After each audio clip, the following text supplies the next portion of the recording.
Welcome back for another episode of Imagination Station Network, and today I'm embracing my Scottish side with a wee bit of James Alexander Gaffney in there, feeling the orange. So we have another amazing guest with us, but like I said in the previous podcast, I'm going to just ask something quick. How are you doing today? I'm awesome, thank you. Good. A lot of people forget. This will follow up to the previous podcast. Is like people forget to just say, "How you doing?"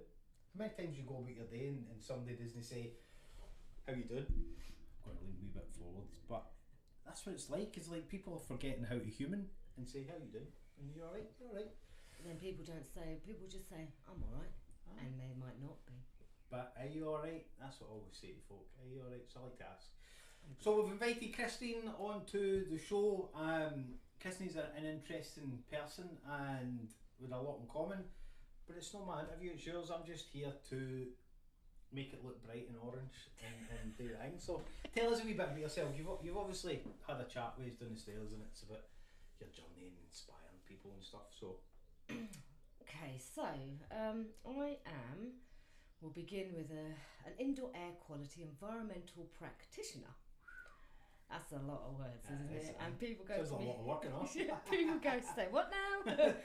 Basically, I assess indoor air. I assess buildings to bring them up to a standard that's fit for them to live in. If they're sick, we help them work out if it's the building that's making them sick or not. So that's one part of me. I have another two. So obviously we have Kidstruction, and that's how we kind of got talking. So Kidstruction is about inspiring children, about making an impact in the world of construction. Brilliant. So through interactive workshops, starting off in schools. So we're actually going to Berwick Middle School in September. That's our pilot. Peak Berwick's one of the first places I went and did a big mural on the wall. Mural. Aye. I had a meeting with a local builder's merchant last week. Brilliant. Who amazingly would like to help fund us from the beginning as a legacy partner. So That's it's not magic. all out there yet, but amazing, and soon it'll be out there. So basically what we're trying to do is signpost the next generation into construction, because one, there is not enough qualified trades out there.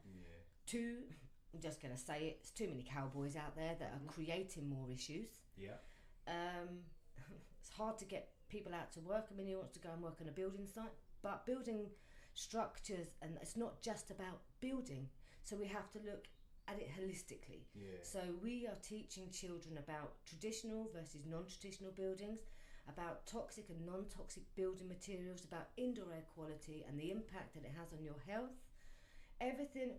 We're not rushing or running before we can walk. We are taking it a step at a time, so we make sure we get this right.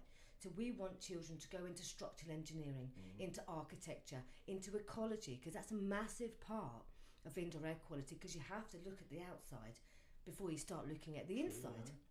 So you think about somebody who might have chronic inflammatory response syndrome, so you get that's an inflammation that you get from a water damaged building. So their immune system is so they're so ill. So you have to look what's outside that could affect their health, and then coming inside, we want fully qualified, trained, passionate builders. You know, as I said to you, I was at the House of Lords, and it was all about healthy homes, healthy buildings, getting regulations in place for indoor air quality. So I have put a UK framework out for professionally. Wow. I can't say this right. So Sorry, I am your time. professionally. Oh my goodness, my brain. Take a breather.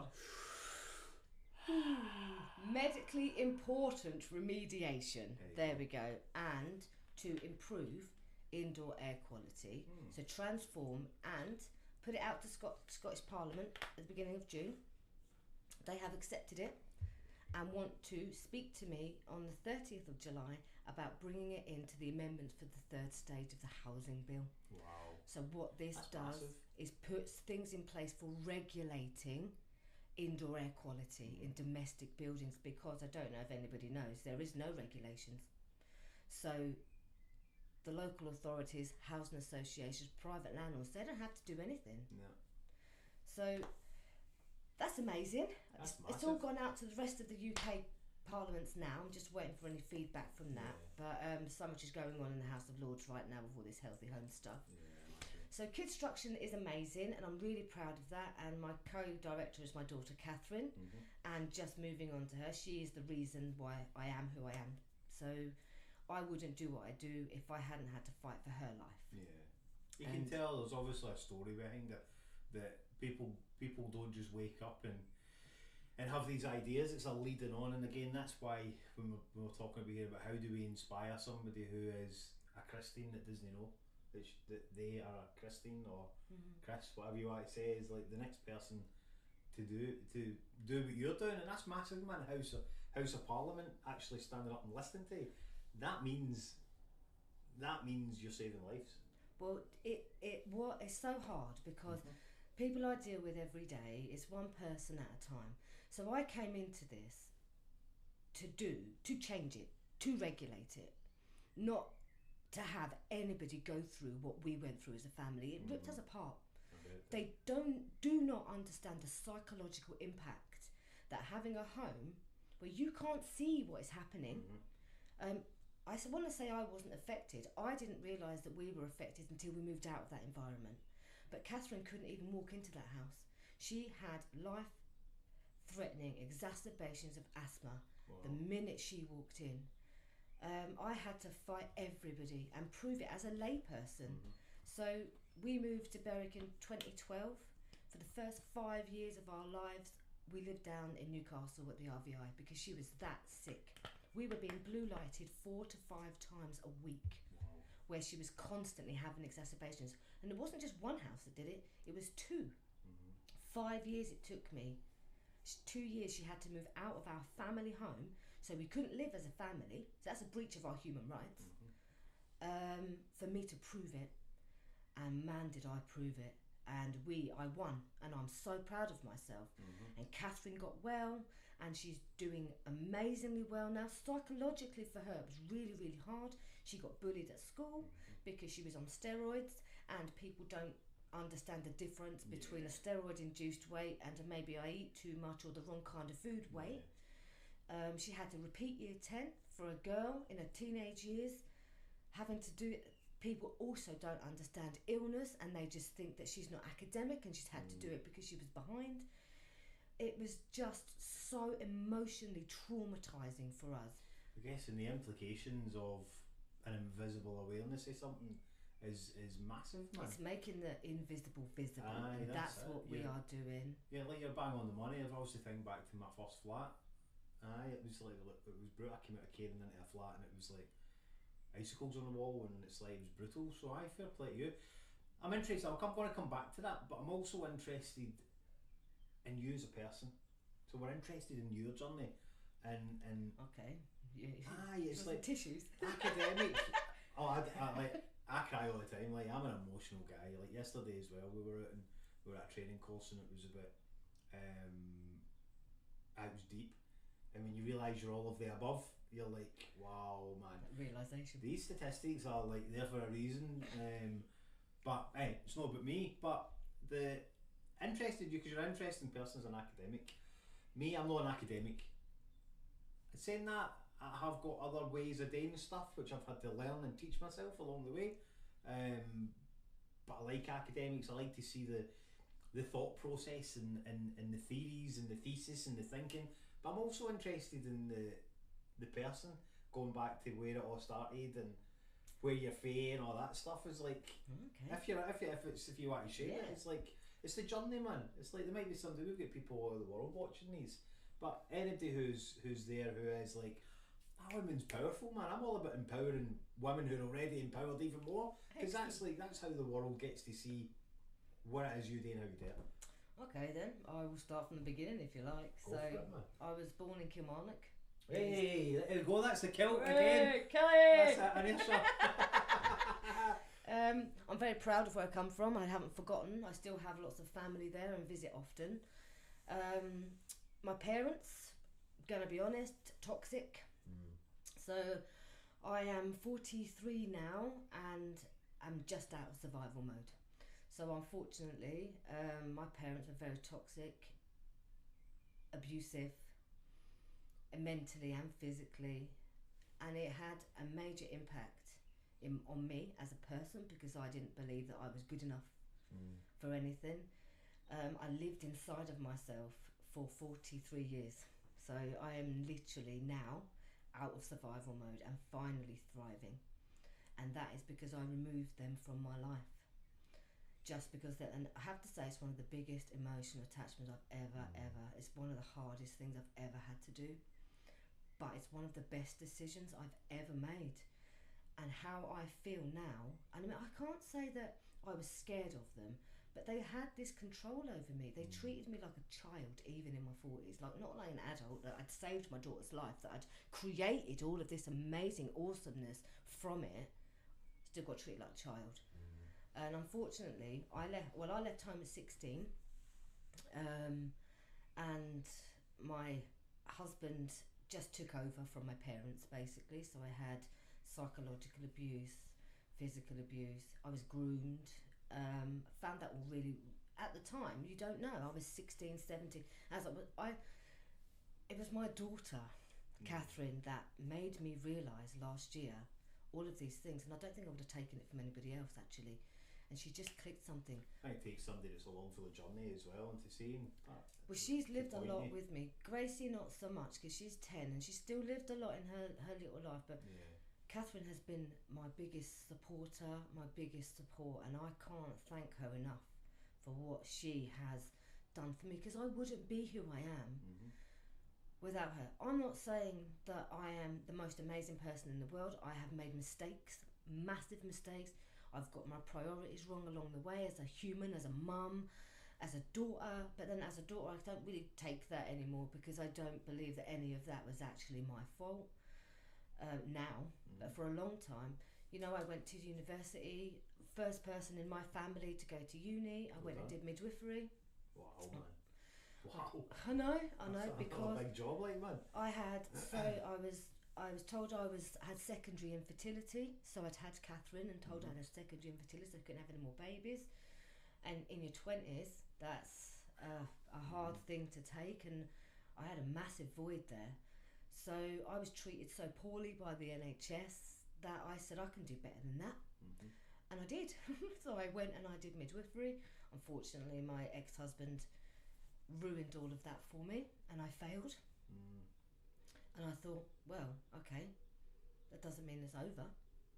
So I went and I worked as a maternity care assistant in the hospital that I trained in, so I could get all of the terminology, get all of that high risk stuff that we'd never seen before, so that when I went back in again, I was ready. And I knew the terminology, and I knew that, you know, midwifery is not all about delivering babies. Midwife means with woman, okay? It is about the woman. And that's what I was about. I was about making sure that woman felt safe and happy in what she was doing, and had all the information that she needed. I'm very lucky. I mean, I got into midwifery twice, and 800 to 1,000 people apply for 60 places. So good for you, man. I've got to say, but I didn't think I was academic, by the way.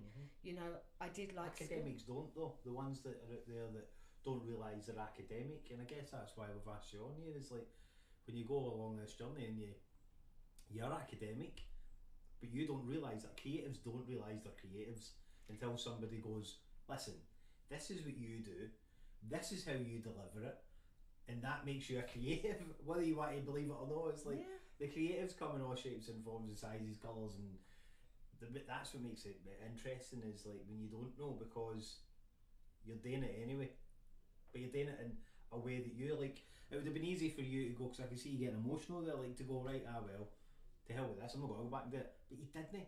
You just rhymed off something that meant you go back in, you learn it first, and then you go back in, but you done it on your own terms. You don't get that in education systems a lot. Don't shoot me down. A lot. It's like, and that's what it is about, you done it, and you done it for the right reasons. A lot of people go into these jobs, again, don't shoot me down, for like the status or the money or the symbolity. That's not right, man. Well, even what I do now, you know, anybody that I employ in the future, they have to care about buildings and people and health. It's just the way it is. saying that I didn't realise I was academic, I was at school. I was very clever. But I thrived at school because that was my safe place. And I know that not a lot of people can say that school was such a traumatic experience for them because they struggled and they didn't get the support they needed. I found, sadly, that I got nurtured at school and not at home. So I thrived academically because they were giving me what I needed. So I suppose in my little brain at the time, it was, well, I'll just show them how good I am and I'll just keep going. Then I got to year 10 and I was in the brass band and everything. I can play the trumpet, the cornet and the tenor horn. And you know, I don't know if I could do it now. Oh, well, you're delivering babies and building buildings. And delivering Tesco. When I was 21, I used to I did Tesco.com driving. And Catherine was about 3, and then I went into midwifery, and in her little head, she made up and thought that I delivered babies in Tesco's vans. Hey, you've heard it here first. That will happen at some point. We'll just be scanning something, babe. What's this in the delivery? It's crying. So yeah, I failed it first time on midwifery. Then I went back again, so I did a year and a half on delivery suite as a maternity care assistant and postnatal and community. So I went and got it all. Went back in, was doing so well, got halfway through my second year, was literally, can't believe, I loved it, I did, and I'm so honoured and proud of how many babies I've delivered, how many women I helped. Unfortunately, Catherine then got sick. So she had her first major exacerbation, and luckily we lived somewhere close to a hospital where we don't now. But at the time I didn't think, let's put her in an ambulance. I was like, it's only 10 minutes. Got her to the hospital, and if I had got her there any later, she wouldn't be here now. Wow. Straight to ICU. It was scary. Didn't really, working for the NHS at the time, luckily I knew all the policies, so I was spoken to very well, and when things weren't going right, I would say to them, right, you followed this, what's next? And they were going to ship her out to Great Ormond Street, but thankfully she picked up. Wow, brilliant. So what happened with the NHS at that point is I went to speak to my boss to obviously have some time off, and was told basically that her child had meningitis and was in ICU, and she still came to work every day. How do you deal with that from an organisation that's supposed to help and care for people? So what I was told in my first seminar, sitting in a room with 59 other women that I'd never met before, was, I can't change the world. They will mould me, and I'm lucky to be alive because I'm a twin. That was the 3 things that I first learned in my midwifery journey. And I sat there and went, no fucking so, basically. And here I am, changing the world. Thing is though, we can just hear, like, when passion meets the hard work, that's what happens. But you have to go through. We're always about taking risks. I'm always talking about the risk factor. All the risks have led up to this. But in the time when you're going through it, you don't see it, didn't you know? You don't see it, but it does take as long as it needs to take in order for you to get to where you are now. And you know, you're somebody who, I mean, I've only met you a few times, but you care about others. You know, that's a quality that not many people have. Well, I do care, and sometimes I don't. And please don't shoot me down either. Sometimes I don't think everybody does care. People can be quite selfish, but it's also a world that we've kind of, I don't want to say indoctrinated, but been conditioned into. So 100 years ago we had community, we had support from family members, we had work nearby, and they took it all away from us, and made us a bit tunnel visioned. Even like, listen back to the 80s, like you couldn't, how many people or kids do you know that you could just leave with a neighbour? Do you know, it's like how many people leave their doors open? I know. That just shows you that how the world's changed, and no, for a better way. It's not better. Again, it's not a negative podcast, by the way. It's about enlightening how creatives find their way in this world. This world's not going away, man, and neither are we. The whole fact is that you have to ride through a storm in order to see the light in the end of it. but it's tough. Oh, I sometimes wish it hadn't been so tough.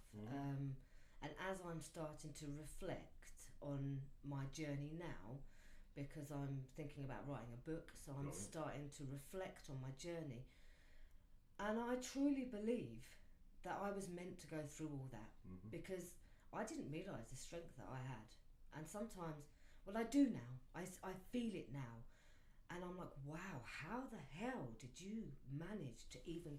There was times, it made me ill. You know, I got diagnosed with fibromyalgia, which I think was... I'm not sure if it's correct diagnosis or not, because I don't really feel...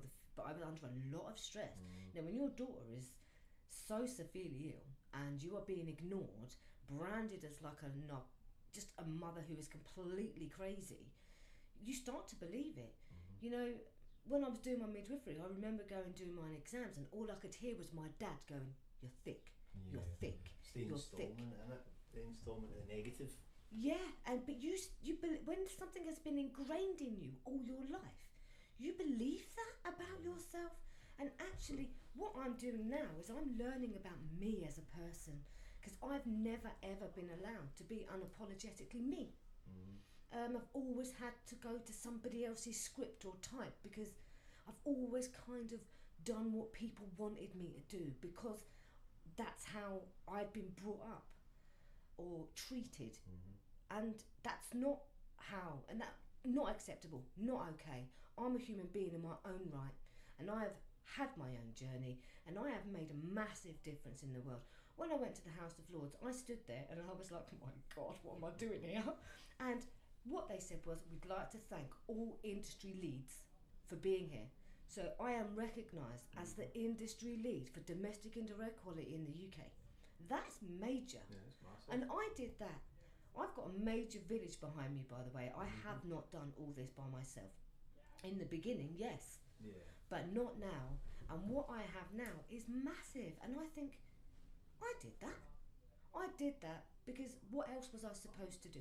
Was I supposed to let all of that emotional trauma consume me? Yeah. And I could have become so depressed and anxious and have no faith in the world. I'm not saying that I have much faith in it right now. But I didn't. What I did was turn all of that around and put it in a positive direction to help other people. And by getting as much as not a politician and do not want to be a politician, I understand politics has a major part in what I am doing.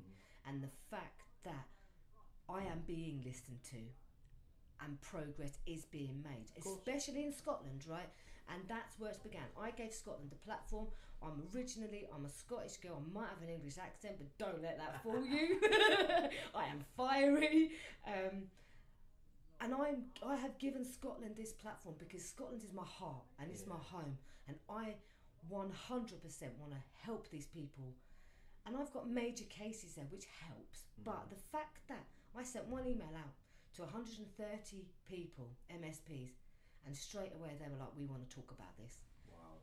You know, and if we can get this going, we are going to be doing major work for more than one person. More than one person email back, that's that in itself, because some people, they could just flush it under and go on air, but it needs aired. The fact is that as a nation is like, every life is valuable. Every life. But you know, sometimes we don't hear enough of that we are valuable, because a lot of people see us as like wee batteries or a commodity that's there to be used. By the way, that noise outside is, we've no next to a Fitbit team, there's somebody moving something. I was going to look out the window. But it's right, back on track with this, is like, if you didn't take the jump and you didn't go through that, we don't live, like I don't live in that part, is like, you had to go through all that. And you've already said that. Sorry, I've done that wee pin, I'm not getting jagged. Hi. I'm getting jagged, right? Anyway, so, sorry, I digress. There we go. I'll tell you where I was nearly getting jagged, but anyway. So, all this stuff that you've got going on and all the other bits is consuming, right? It's consuming. Take it for somebody, you're in my studio, I've tidied it actually up for you, but you see, there's a lot going on. and I made a painting that I tried to express myself through art. Like I say, it's not my interview, I'm just here to conduct it. But I painted a painting that suited this, and this way, there was a wee woman bought it, and I named it Nature's Mother. And I'll describe it, it's just described everything you just said there. And it was, she doesn't have like a lot of mothers, she doesn't have a lot on, but she's got a lot going on. Because she was a semi-naked woman in a painting, and it was just, it touched the hearts of people. Like, you're there, I can only express myself through my art, but for you, you're going to express yourself through meeting people who are like-minded. When somebody, now you don't mind me saying it, sounds like, you know, somebody who thought there was nothing in the world for them, and now you're finding, you just called it a village, and then you've got Parliament and you've got people, and you're like, I am here and I will be heard. That's the whole point. It's like, if no you, then who? Well, this is your time. But it do you know what? Just all of a sudden, whether the universe has suddenly gone, right, you're done now. Now's your time. So I have to admit, I have sat under that parapet so Healthy Homes has been going for 6 years. And I've sat under that parapet, just working away, learning, because of my own imposter syndrome and my own things saying you're not good enough. To the point where I went, you can't be under this parapet, because someone's going to come who is not you and who is not as good as you. And I walk the walk. You know, me and Catherine are living proof of the life you can have after you are out of that exposure, and how you have to put the pieces back together again. And that's been the hardest bit, is putting the pieces back together again and trying to emotionally mend your relationship with your child, because you were ripped apart. And that for me, I am getting emotional with that for me, after putting every piece of energy that I had into saving her life. No one should ever have to do that.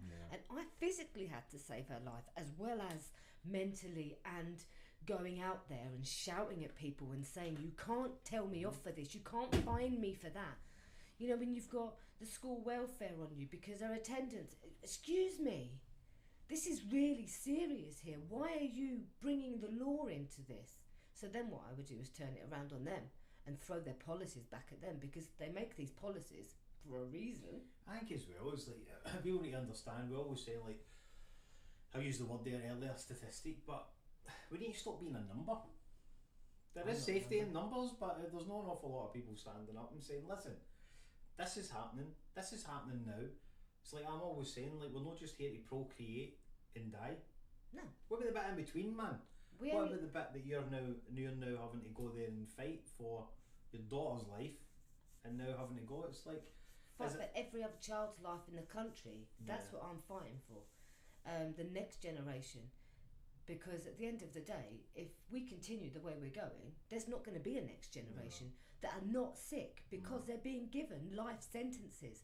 Slow, all what I am doing, when you see the toxic soup that I see and how poorly people are, they're given that slow life sentence, and it is a painful life. And how can you have, people deserve a quality of life, and that's not what they're being given. And that is what I fight for, is that they deserve a quality of life. Every person in this world deserves a safe environment to live, work, learn in. And they do not have that.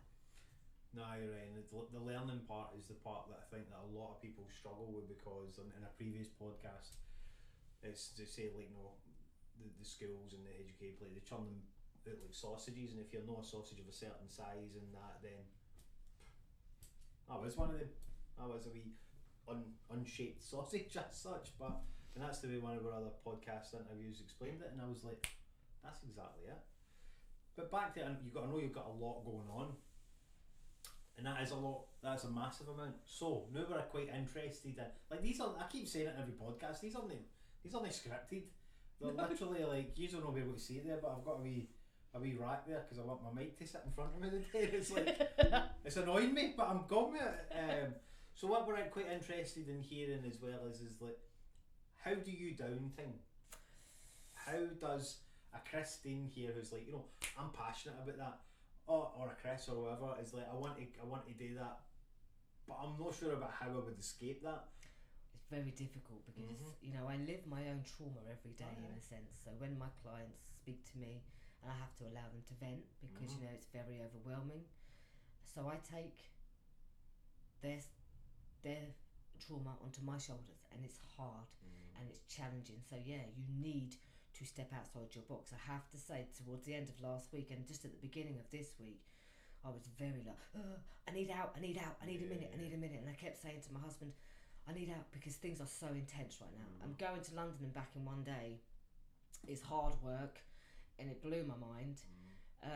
So, and then what I learned took me a little bit of time to process it. Then I got a bit angry about it, so I was a bit like this, and I said to him, I need time out. So I will be honest, so I try and have some me time. I try to have at least an hour a day or half an hour. I do meditate to take myself completely out so I can calm and try and balance myself. I'm very, very into, I'm called very spiritual, so I'm very into like all stuff like that. So I'm very much, and I've started doing some Reiki to try and balance my energy because I know that it is everywhere. And with everything I've been through in my whole life, and my first Reiki session, she made me cry because she said, included in the price? Well, it's very difficult to make like a Christmas card, that'd be me, man. It's difficult to make me cry, by the way. After I think I've put up this hard shell for so many years and just let everything bounce off me and not let anybody near through fear, I think. And she said, it is a pleasure. She goes, you are such an amazing person. What you can obviously feel from somebody's energy. I feel energies as much as what you do. And sometimes, and at the moment, as I'm kind of stepping more into like my spiritual awareness, I'm struggling with lots of people because of the sheer amount of energy that's come. I start to get a bit, just walk away. And you get that take myself out as well, though, of the energy shifting. Embrace them. You know, like I really find me at the beach by myself, or very often, or you find me in the trees, and it's like they wee pockets of I need outside. I need to be outside, and that's what I tend to do. If it's taking the dog for a walk for an hour and it's just me in my own thoughts, and I have to shut off. I mean, last night I said something before we went to bed, and my husband said, Kristine, you're supposed to shut off from work. And I'm like, I'd had a really amazing meeting yesterday, which is going to put me so high up, exactly where I wanted to be. So I was like buzzing, and it's hard to come down. Christmas syndrome. So I read a lot. I read a book. So I'll read a book that's got nothing to do with indoor air quality, nothing to do with buildings, nothing to do with policies. I will read a fictional book to take me out of what is going on in my life. Me and Gracie will go out on our bikes outside.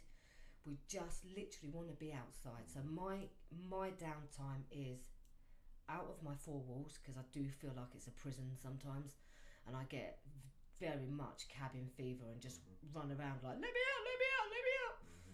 And when I'm out, and sometimes I don't want to go back. I don't want to go back into that bubble because it's so intense. But I know that it's not always going to be like that, and it is just like it for now. But 100% need to always step out, and I can't always find that time to do that. But I do my best to make that time. But I am vocalising it now, like saying, I need out. Friday I had a really day, and I phoned Catherine and I said, what are you doing? She went, nothing. I said, I need out, help me. I'll come and get you, we'll go for a coffee. I need to take some breaths and calm down a bit, and I'm so well aware of myself, so self-aware that I know when enough is enough, and my body's starting and that's important. Like I need to jump in there, sorry, like no. If anybody's listening, you know, like Kristine just said there, you need to ask for help. It's one of the hardest things we do is ask for help. But you know, not just creatives, man. There'll be people on this are not just creatives, but you know, anybody finds it hard asking for help, send it by text. But it's important that you ask for that help, because like this podcast and all the other bits we do is like, how do you know that you need help if you don't ask for it?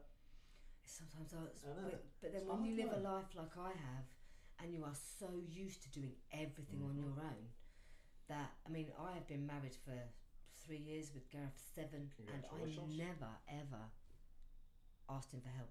So because I didn't feel like I should have to, for one.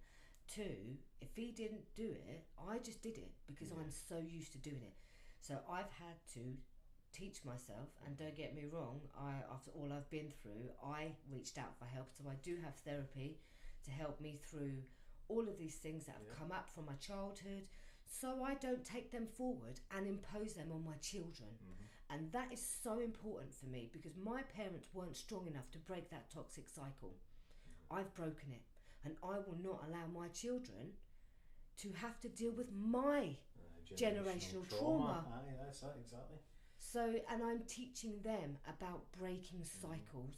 And even my husband, to be fair, we are also working very hard on our relationship, because it's not easy for him to have to deal with somebody like me.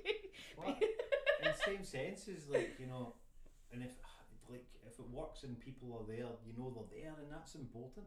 We are so similar. Like, my mum was mum, dad, uncle, brother, sister. We didn't have a big family, and it was like, and I watched and seen her. But again, I've made amends in my past, but the emotional trauma and all the other bits that go away through whatever I've got is like, that's hard, man. And we have to be our best versions, not only for our kids and our friends, but for ourselves, man. Like I said in the other interviews, we get 24 hours in the day. What are you doing with yours? I know you're obviously banging loads in, man. To be fair, I have a balance. Nice, man. Unfortunately, I wrote my car off in December. I had a head-on collision in Ayr, of all places. And 3 weeks later I was rushed into hospital. Wow. And then I had surgery at the end of April. So I've been quite unwell, but what that was the universe telling me, so I don't know. Yeah, so I crashed my car on the 12th of December, and that was the date my grandfather died. So I was like, that was a test. Whereabouts in there? I don't know. I don't know. It was literally on a bench. There's loads of roundabouts near McDonald's. Right. There's probably two. And then so I'm not very well. I am, or was, extremely bad for just keeping going. Not being present, not listening, because I had 100,000 things going. Autopilot. And how do you prioritise anything when everything's going 100 miles an hour? So the 3.5 days I spent in hospital in January, I literally shut off. And my husband was like, I've never ever seen you. You've been so well behaved in this hospital, Kristine. What is wrong with you? I said, one, we live an hour away from emergency unit. Why am I going to go home? Two, this is out of my control. That's a massive thing for me to say. I can't do this. I have to put my faith in these people. Three, I need to stop. This is my cue. This is my sign from the universe that I didn't take the sign in December, so they've made it for me. But in fact, looking back and looking at where I am today, I have probably been out to work twice, like on assessments since. But what I've done is brought this framework together, got myself out there, got my shit together, put my head above that parapet and said, I am here. But to have that time, needed it. It's so important that people hear this, that there's a time when you comes and you've done too much, because we think that there is certain things that creatives and people would need to go through that journey by yourself. You have to go through that. But when you get there, it's important that you pause the bus and go, let's how many other people am I letting on here? Because it has to be the right people as well, and you've obviously got the right people. When the journey's right and they're ready to join that journey, the right people you let on. Normally I use a ship analogy. I don't know why I'm using a bus. My dad's a bus driver. That's really weird. Hey man, it just shows you the world.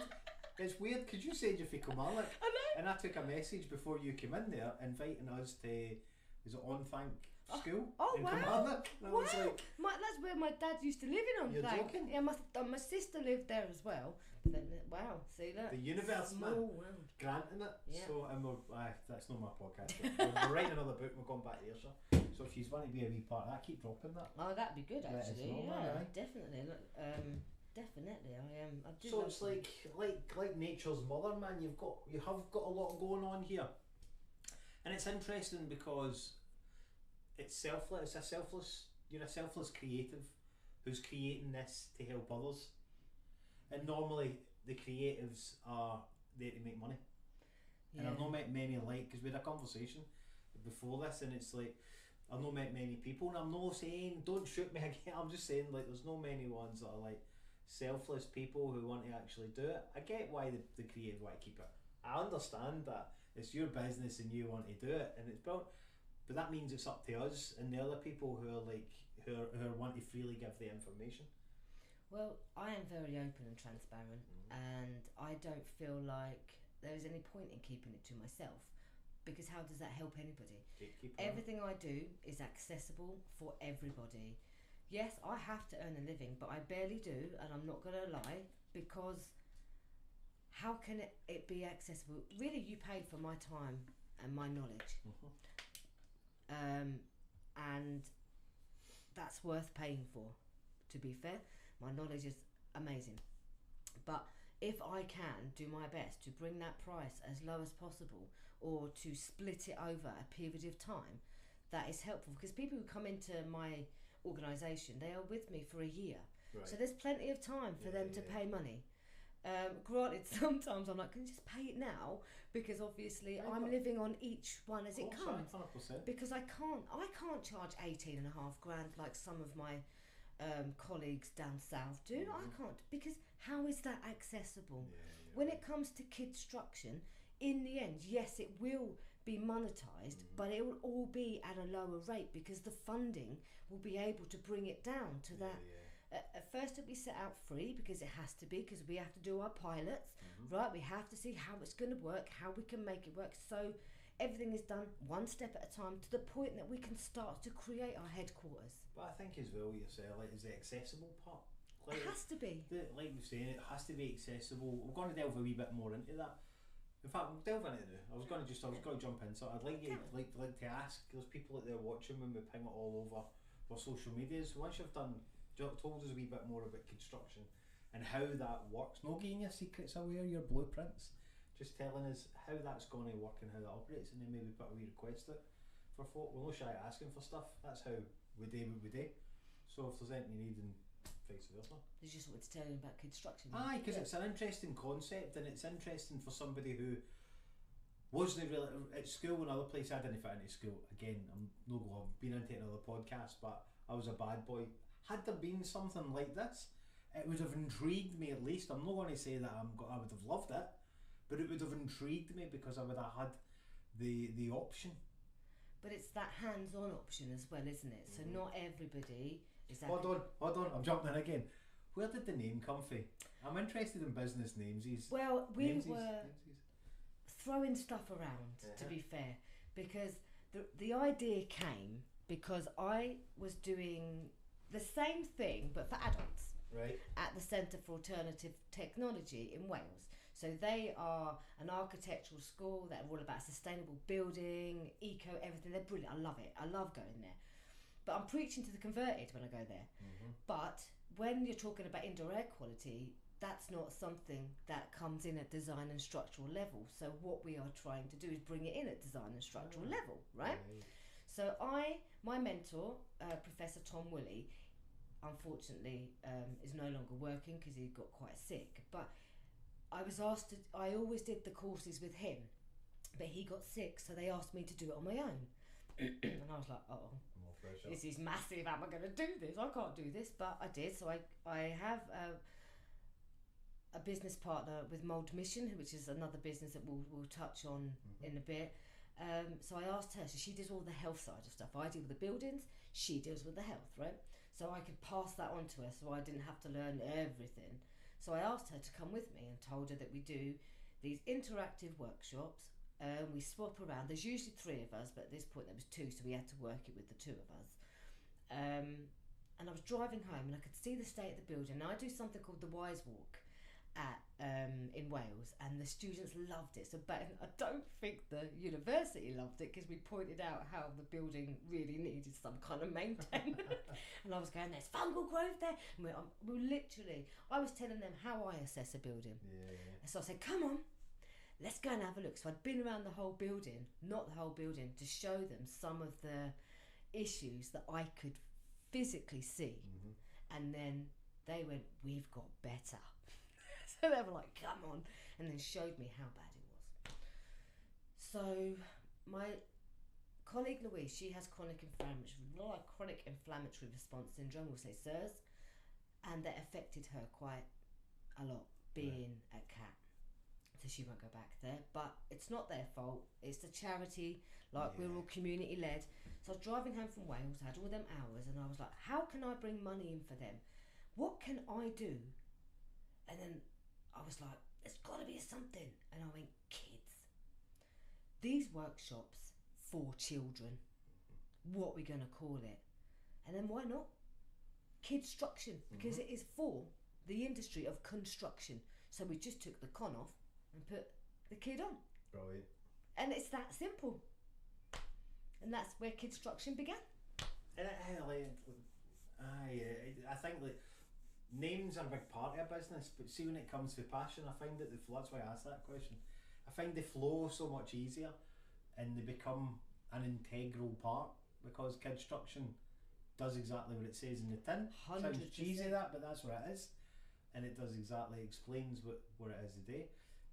So, okay, without getting too much, because it's still in the early stages, and you're doing stuff with it, and what does it look like in a wee bit? What does that look like? What is the kids going to do? If you can't say it, don't worry. No, I can. We're happy to let it out there now because we are out there. You know, we have a website and we've got social media. Where's the website? Let's plug it just now. It is www.kidstruction.org, I think. And there's Facebook pages as well. Facebook and Facebook and LinkedIn. I'm not sure. And Instagram. So and Insta. And TikTok. And TikTok. Are you on TikTok? Have you followed us? I think so, yes. I'm sure. Well, to be fair, I'm not great on TikTok, if I'm honest. It's not my favourite. And I've got Healthy Homes on there as well, but I ain't got a clue, if I'm honest. Social media blows my mind. Minefield. I'm better on Facebook and LinkedIn than I am, and I hate LinkedIn. LinkedIn. No, but it's just, can I say, am I allowed to say what I want? It's just a professional bitch book, if I'm honest. I'm on there and I've got all these surveyors and this and that, and they're all, I am not... Billy Big Boss, I call it. I'm not about slating other professionals. That's not. I think it's so unprofessional. Whether they've done a good job or a bad job, you know, educate them. Don't slag them off in front of the world. That's not okay. Don't discredit somebody like that. I'm not. If you need to do that, you're not climbing that ladder. No. It's like when I always say to people, like when you're climbing that ladder, and there is a ladder, an invisible one. Just remember as you're climbing up, because when you're coming back down, people are either going to help you, put a hand out to help you, or they'll just put their hands behind their back and let you fall. Well, but depends how you treat them on the way up. That's right? what I mean. You've got to be kind to people. And I am nice. Humble in everything I do. I'm not materialistic. I am not rich. I am humble in where I've come from, what I've been through, and proud of my. I am. For the stuff you've just rounded up, you should be proud. Kidstruction is going, and there is nothing else like it, by the way. So we have done a lot of research. Okay, we are a niche, and the niche is there, and the interest in it is amazing. So we've got a crowdfunding page for Kidstruction as well, because it was for the pilot, but it looks like we might have the funding for the pilot now. But that's not enough. We want to keep going. So we want to get these pilots out the way. So they're just showcasing what we do, so what we teach them. So we're going to do a whole day of workshops in the school, and it will be 20 minutes, because you've got to think about kids and their concentration. I'm not going to sit there for an hour transmitting at them. That's not what it's about. It's about doing it interactively. So we are speaking to them, but we are doing. You know, I'm getting out of them. As opposed to I'm getting out of their brains. That creative side. And I know it's about buildings and structures, but it's about learning about being healthy and safe. And it's not, and as much as all about what we eat, what we put on our skin, all of these things matter majorly. I truly believe that health begins at home. Yeah. So whether that is what our building fabric is, what we bring into our building, what we wear, what we use, you know, all of it is toxic. So we live as low a toxin life as possible, okay? So everything we use is non-fragranced, because the only way to help yourself is to lessen the exposure. Now, there's a great quote from Paracelsus, that he was an alchemist, and it says, everything is a poison, but it's the dose that kills. Right? And that was in like 1484. That's massive that he said that all them years back, and he was right. Everything is a poison. It is the dose. So you think about all of these chemicals that's in our food, in our personal care products, in our building materials. You can't get away from it. It's everywhere, outside, inside, everywhere. So the only way to help yourself is to lessen your exposure. It's true though, it's like soaps and all that stuff. I get it that there's certain element we have to use stuff for, because we're in a cultural world for masking, but like for somebody like me, a neurodivergent way, high sensitive smells and stuff is like. But I can help you with struggle with stuff like that. I can help you with that. See, Gracie's the same, but that's because she's been brought up with a really low toxin lifestyle. It's catch-22 because now she's so sensitive because she's not been exposed to it as much as what possibly Catherine was, because I was a nutter. You know, I was so worried about smells. I had these these plugins. I would quite happily go into any supermarket and wipe all of that stuff off the shelf. We were big on incense sticks, to now we're massive at the ones that we use are for the Buddhist monastery out in Dumfries. Is it just outside Dumfries? Yeah. So we went there and we got some, and I've been there. I love it. Low fragrance. There's no. Oh, nice. That's one. Good. Incense is okay, but and you have to use the make incense for paintings, for charcoal after it. See, that's another thing that I've started doing is drawing. I know we had to remember when I met you in the works, and you were like, So yeah, I've started drawing, and I'm rubbish. You're only rubbish in the eyes of people who are judging you, and that's the whole point of it's me that's judging me. That's what I mean, though. But you're thinking what other people think. That's how it is for creatives. It's like if I was to let that, and I'm not saying it doesn't get inside my head, because it does. But if I was to sit at my desk, I sometimes sit there and cry, because I'm happy that I can come in here in an environment and invite people into it with good energy, with it, and go, I like that.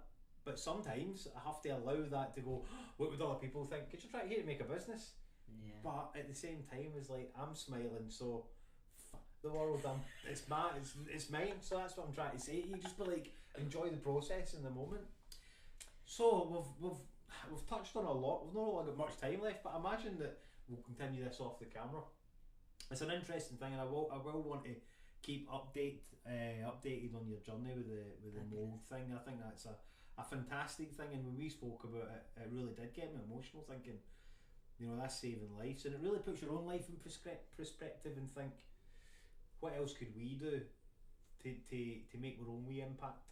And that's what I want you guys to take away from this, is like, Kristine's a woman who is out there doing what she's doing. Like, she's obviously been inspired by people and things and unhappiness and other bits. But you have to go through your own unhappiness and other bits, but reach out to people who are, I call it the gym analogy, right? Back in the day, when I think I look at it, I love bodybuilding, and that was my thing because I'm an obsessive autistic person. And I picked a guy in the gym and he was huge, and I'm like, I might be like him. He's like young impressionables, 20 odds, and I hang about next to him, and I'm socially awkward, so the guy's like, you're always here, and I say, I don't want to train me, and I end up training with him and becoming the version of me that I like to see in him. Wow. Because so I call it the gym analogy, is like, I see something, I'm like, I like how you do that. How do I do it? You know, I've got to have asked I hung about a wee while, and then I asked them the question. It's the same as sobriety. I had to ask somebody how, and I had to pick somebody as my sponsor to go, I like what you've got. How do I get that? I don't think like that. No. I think outside I'm like, no, I'm going to do it my way. But then I think that's how I've had to be. So I'm like, I'm not doing it your way because I don't believe that way's correct, but I might use something from it. Well, it's the other way is like, it's like, so I thought my business was so niche that nobody had ever done this before until I was humbled, truly humbled so many times that this isn't a new concept. And that's when the business shifted. It's not a new concept, but it's delivered different. That's the difference. Yes. Is like when that's where you get humbled by going, because you're protective. I'm like, this is mine and this is different and da da da, way orange and I'm like, definitely. Actually, what I do is unique, and what I offer is unique, and nobody else offers what I offer. From me as a person, as well as in each of my organisations, they can't because they're not me. They'll know you, but there's somewhere along the line somebody's got a wee blueprint, and that's fascinating as well. To go back to the mould thing that you're doing as well, somebody's tried that and they've, dare I say the word failed? I don't like that. That's the right word. Aye. Say, yeah. So they've tried, man, and it's like, aye, and now you're in there, and it's like, have they failed in order for you to step in and go, I'm doing this, boom? I think so. I think we are all meant to do something, and do you know what I've got to say? I didn't think that this was going to be my life at all. But you know what? It is my life, and I will make it the best I possibly can, and I won't stop until they have regulated domestic inequality. That's my aim. And then, once it's regulated, I will make damn sure that it's enforced. Well done, man. For me, I like, you know, that's the stuff that people need to hear. I need to know that there's a Kristine out there that's got people's backs. I mean that sincerely, like I've discussed with you, I was in the care system and that, and like, there's been people along the line where I didn't think they were having an impact, but then as I got a wee bit older and a more humbler, I'm like, woof, man, that's unreal what they gave me back then, because we've all been teenagers and we'll be like, nah, I did my way anyway. But then you realise the knowledge that's been imparted is so important, and then you're like, I think it's maybe a 40s thing, maybe, or that really, like, everything just clicks into place. We all become wee Rafiki for Lion King. The answers are in the tree. It doesn't matter, it's in the past. It's the truth though, it's like, you know, you get in and you're like, but now it's our turn. It is. Like we work with a lot of kids, and it's like to see them inspired to be inspired, that's where that came from. Yeah. And that's the feeling that you get by inspiring somebody, even an adult. I'm like, wow, 100%. Man, that's amazing that I can inspire an adult. But I think it's difficult because children they don't know what they want to do they? No! That's the whole but point. It was okay for us not to know, but it's not okay for them not to know. They have to have their life structured till they're 60 when they're 5. Yeah. You know? Pressure, clothes you wear, who you go, puberty, sexual orientation. Come on, leave them alone. Like Pink Floyd had it. Pink Floyd said, leave the kids alone, man. Maybe an extreme video of it, like, let them be what they want to be, because this is what you get with generational trauma. 100%. But going forward, what you get is a better brand new version each individual day that wants to help. We actually don't normally swear in the podcast, but we actually give a fuck. We do. Do you know what I mean? It's like, if it's not for people like us who actually give a, I only swear once, because if we're not out there doing what we're doing, then how can we possibly call ourselves humans? Humans have forgot to human. Humans have got to care about each other, and actually we need to bring that care back. And where is the love? Will.i.am got that right. Where is the love? Because love conquers all. It's not, love is not easy, but if we all loved each other and cared for each other, you know, they can't break us. No. It's like you say, the power, but unfortunately it will take the people who go forward to do the solo missions in order for others to see. Yeah. Mary Antoinette, or these other people, you know, who have been out there as the females, and all the other male people who are out there in our past. That's why they're heroines. Erin Brockovich. She's that the big pants woman. She was, Julia Roberts played her in it, and she was. I think the big pants. Who's Big Pants? Is that the diary of? Oh, that's. Bridget Jones. Big pants, man. I was like, Erin Brockovich, yes. Yeah. I get it. Look, if I can inspire 10% Erin. of children to even consider going in to the world of construction and thinking smart and building smart, I've done my job. And even if they go, because I know this after talking to you, even if they go in with open arms and open minds, they might not go, but they'll take an idea and they'll run with it because construction plays a part in everything. It plays a part in painting and writing and do. Well, it's the second biggest industry in the world, construction. So at the end of the day, we've got to make an impact. We are living in the past. Of course we are. Building regulations are archaic. They're not fit for purpose. Let's change that. And the past has been like Rafiki. It doesn't It's matter. in the past, it's man. in the past. It doesn't matter. Just go forward and do it. Exactly. Improve it. Aye. We're not reinventing the wheel. We're trying to improve it. Okay. The structure and the framework is there. It just needs a bit of work. Of course it does. The oil is in the machine, as I say. Yeah. It's like what's going to power that. Then you need to go. So, like I say, we're nearly there at the end. It has been fascinating to have you on, but I always like to leave people, guests, on a wee enlightenment, and rather than just go right. That's it. Cheerio. Bye. So, what? Not going to ask what can we expect in the future because we will see where it is coming in the future. Yeah, we will. But if you were to speak to somebody to inspire them, doesn't matter who they are, male, female, non-binary, whatever you want, just a person listening on the other end of this computer, what would your words be in order for them to do something? It doesn't need to be what you do. Always interested in how people are inspired to be inspired. One thing I would always say is trust your gut instinct. It's never usually wrong. I ignored mine for many years and I wish I hadn't, and I don't now. And I'm getting on much better. If you are feeling at a point like I was where I just didn't think that I could continue, know that you can, that this world needs us, and that as hard as it gets, and I'm not going to say I didn't get to a point where I thought maybe I'm better off not in this world, but actually just keep putting one foot in front of the other and ask for help. And as much as we find it hard, there's people out there and that care. Don't give up. If you think something's right, fight for it, because that's what I do.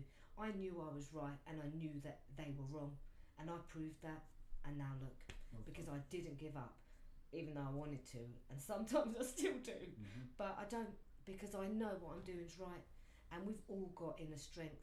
Use it. Use that fire that you were born with. It doesn't get easier, but I can assure you right now that it does get better. 100%. And when you're in that place when you think it's not going to get better, and everyone goes, there's always light at the end of the tunnel, and you're like, this tunnel is dark, man. Honestly, I'm at the end of my tunnel and it is light and bright and beautiful, and I am just overwhelmed and so proud of my achievements from emotional trauma. And now it's not about that. It is about just making this world a better place, and our bit of the world. Make it a better place. I'm getting all the songs today. Should have done a karaoke instead. But you're right. You're 100% right, man. It's like the invisible job is to inspire other people. It's not about the selfishness. So, one more thing: always be kind. Always be kind, even to people that are not kind to you. Yeah, it's not their fault. Well, you don't know what's happening, and I teach my children, don't lie, and always be kind, and say good morning to somebody, because you might make their day. Well, that's what we say. Just ask somebody how they're getting on. Yeah, that is beautiful. You know, just are you ask. okay? And even if they're not, and they say, yeah, I'm okay, thanks for asking. That tiny bit. Yeah. I agree. So we have another wee request. So if you can put a hand inside my lady's head, for the people who are listening on Spotify. Am I allowed to look? No, because that's cheating. That's cheating. And then just take one out, whatever one. There's a head, is what I'm trying to say, on the desk. What number do you have, Kristine? 10.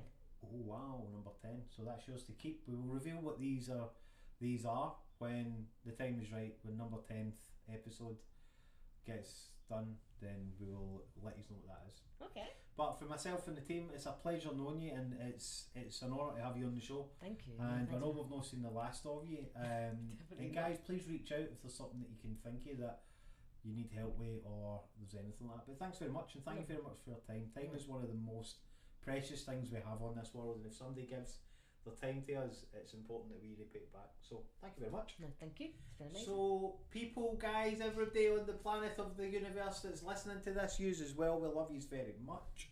If you're watching this on another platform, please share it for us.